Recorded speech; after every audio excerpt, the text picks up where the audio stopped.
We're joined by John Keim, covers the Commanders for ESPN.com. He must be a busy man these last few hours. What's up, John? Good morning. Hey, guys. How are you? Hey, we're great. doing well. So on a scale of 1 to 10, 10 being the most surprised, how surprised were you at the Laremy Tunsil trade news? Well, I was very surprised because that's not something you had heard. And the big trade we were waiting for, wondering about, was more for Trey Hendrickson, right? Like that's the one, because he was available and you knew he would have filled a really big, hole for them.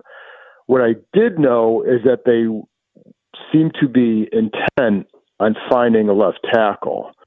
And there was disappointment when Ronnie Stanley returned to Baltimore. Whether or not they would have gotten him, who knows? But there was disappointment because I think that was a desire of theirs. So knowing that part, I'm still surprised because didn't see that one coming. But you knew that there was a desire to fill that spot for sure. To me, John, it seems like kind of a no-brainer. It's obviously an upgrade. I mean, is he a perfect player? No, he's got blemishes. Most of them do. Is his character 100 out of 100? Maybe not. But the guy's been to 5 Pro Bowls, 1 All-Pro team, potentially massive upgrade at the tackle position. What is your best guess as to why Houston let him move on? It sounds like, first of all, he has 2 years left on his contract, and then you're starting to get into a different age range. You'll be 32, 33. And, I think they have a lot of other young guys coming up that they're going to need to pay around that time. So I think that definitely sounds like a big motivation for them to do this. So I think that was number one thing. And then, listen, then you can start to pick apart someone's game, right? And, you hear what if, his best days are behind him. Well, yeah, I mean, if you're 30, 31, 32, typically your best days are behind you in the NFL, right? The question is, what kind of level can you still play at? I think his, people I talk to think that he'll be good, right? And, but I do think a lot of it was contract related to not just his, but his plus what they have coming up. And this was a chance to this was a chance to then maximize maybe the last time you can maximize his value, perhaps. What is your best guess as to what they'll do with Coleman? If you had, obviously there's 2 options, right? You move him to right tackle, or you can move him to guard. To me, guard makes the most sense, but I don't know. You tell me. Yeah, I think he'd be a terrific guard, but I don't know for sure. But I think right tackle might be more of an option for them, but I don't know that for sure. You heard things third or fourth hand before free agency. That's why this move getting a left tackle wasn't shocking.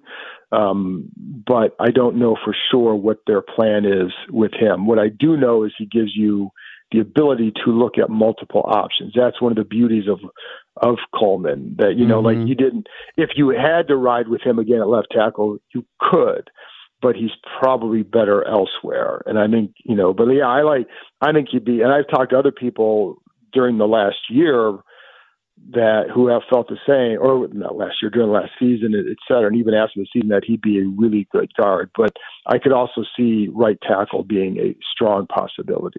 So, John, with 2 years remaining on Tunsil's deal at the time of the trade, is this like a 1-year prove-it window for Peters to see what he looks like, to see whether he would entertain extending him? How does that work as far as Peters' timeline for that?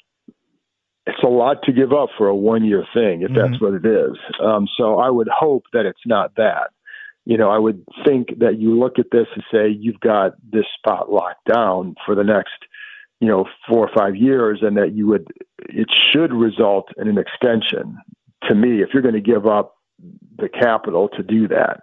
So that's how I would view it. But, and I don't think you make this trade unless you feel he can do that. I don't think you do that. John, do you think the fact that they have no 3rd, 4th, or 5th round pick currently, does that basically cement Peters moving off of either 29 or 61 to get more picks in the draft next month? So for me, it would, The problem is, who knows? Because that's not something you can even really know until the draft, until you're sitting there at 26, 27, right? And who's available. I think a lot of people in those spots would like to move back, and the ideal situation is a team moves up to get a guy so they can get that 5th-year rookie contract control. But yes, could I see him looking to do that? Yes, for sure, because in this draft, when you hear and listen to people who know a lot more about it, that there's a lot of depth to it. I don't know that there's necessarily the high-end talent that there's been in the past, and maybe not the deep high-end talent, but there's a lot of depth in that range. So like in the middle of the first, end of the first, into the 3rd round, I don't know that there's going to be always a great disparity in the level of player you're getting. So it would make sense to do that. And that's why I say, losing these picks, that's one thing, but is there a way to recoup some of them? And the answer is yes. And this would be one way. Whether or not they can pull it off will depend on other factors. Talking to John Keim from ESPN.com on the Rude Guest Hotline. Rude, the most reliable heating and air conditioning products in the DMV. So seems to be mixed reviews on Javon Kinlaw.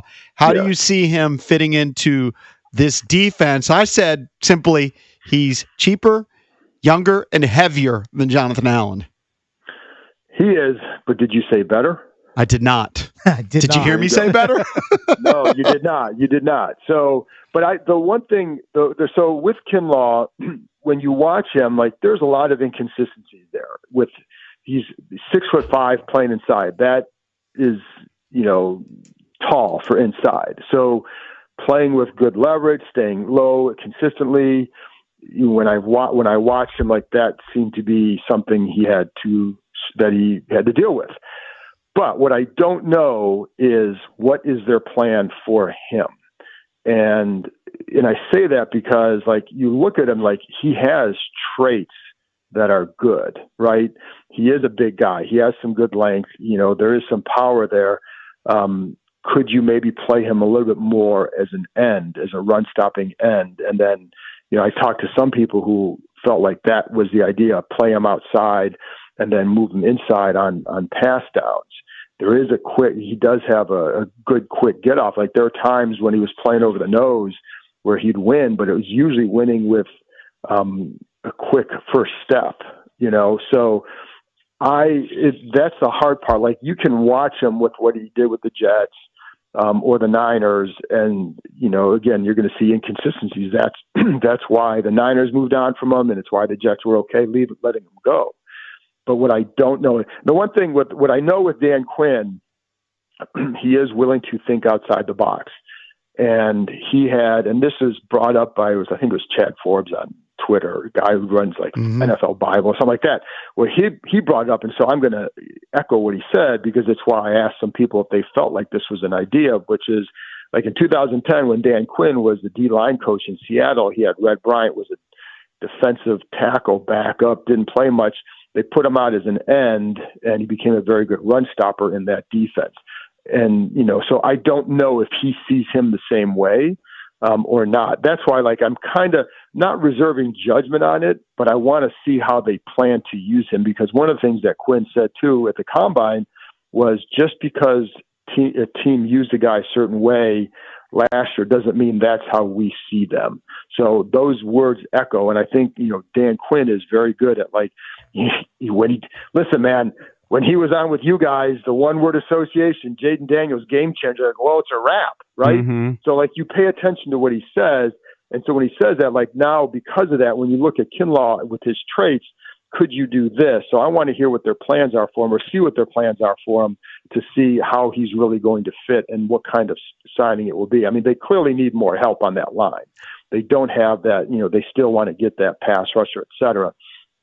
But that's with Kinlaw, though, I could see them doing. And the last part of it, too, is, Darryl Tapp coached him for 3 years in San Francisco. Adam Peters was out there with him.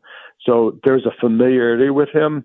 So it just makes me wonder what they see to give him not just a deal, but a 3-year deal. Mm-hmm. John, let's talk about some of the Commanders' departures. De'Ami Brown goes to the Jags. Good situation for him. I mean, Brian Thomas is the alpha wide out there, but they lose Christian Kirk, no Evan Ingram, so there should be a lot of targets to go around for him. He priced himself out of being back here with the Commanders. How does that impact this offense going forward?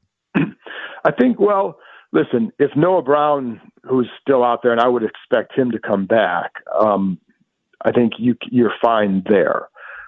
The question for Noah Brown is always durability.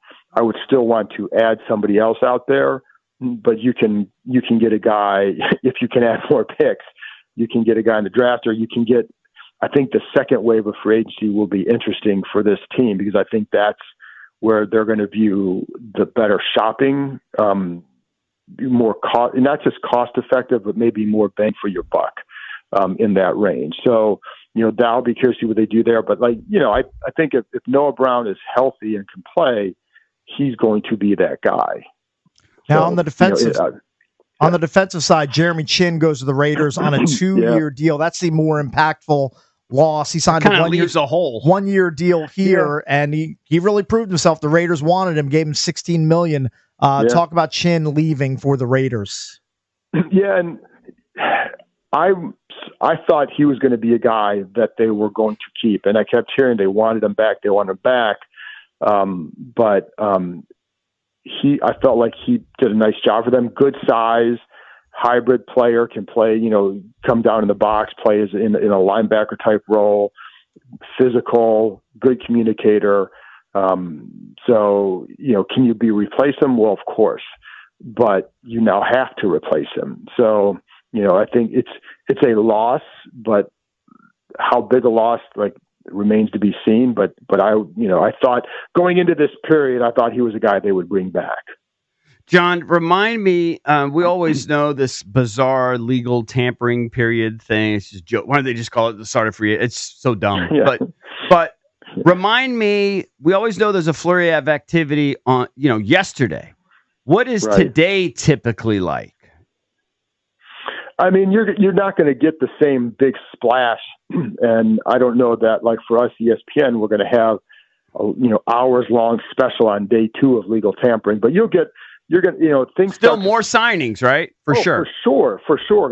These guys have to sign a lot more players now. Some of it will be their own, and then there'll be others, for sure. But yeah, there'll still be a flurry. It's just that you're going to take care of a lot of the big quote unquote big names early in that legal tampering, because those are the guys that people want. But there'll still be a flurry, but it's so different than it used to be. And you're right, the quote unquote legal tampering. I mean, that stuff, the illegal tampering led to the quick start of legal tampering. So. right, exactly. Hey, John, do you have an updated number on how much free agency money they still have left under the cap at this point after the Kinlaw? You're on it, Cakes. That's a good question. I don't have the updated number because I don't have that updated number exactly. But I would say going into it, it's funny because while it was a lot, because they have so many spots to fill, it wasn't going to go as far as maybe others teams could do it, because I think it was the Patriots were right behind them for amount of cap space. Or maybe it was the Cardinals, but the Cardinals have 15 more guys signed already. That's substantial. So it was Arizona had that. So it was never going to go quite as far as what people thought. But I also, it's funny because I think there's certainly a feeling here that a lot of the deals that were handed out yesterday were not very good, but that's free agency, and that's probably the first day every year. It's like that. John, that's why a lot of these teams like to wait for that second wave. Yep. So. Get those bargains. John, thanks as always. We'll talk to you again soon. I'm sure you'll continue to be busy today. That's John Keim, covers the Commanders for ESPN.com. Thank you, sir. Thanks, guys. Yep. All right, buddy. Coming up later on in the show, Joe Beninati will talk Caps with him as the Caps are on a West Coast road trip. But when we come back, we'll continue to take your calls at 800-636-1067. It's time for you to grade day 1 of free agency /trades for the Commanders. What sort of grade do you give getting Laremy Tunsil to solidify the offensive line. Javon Kinlaw comes in and takes Jonathan Allen's place on the defensive line. What do you think of the moves?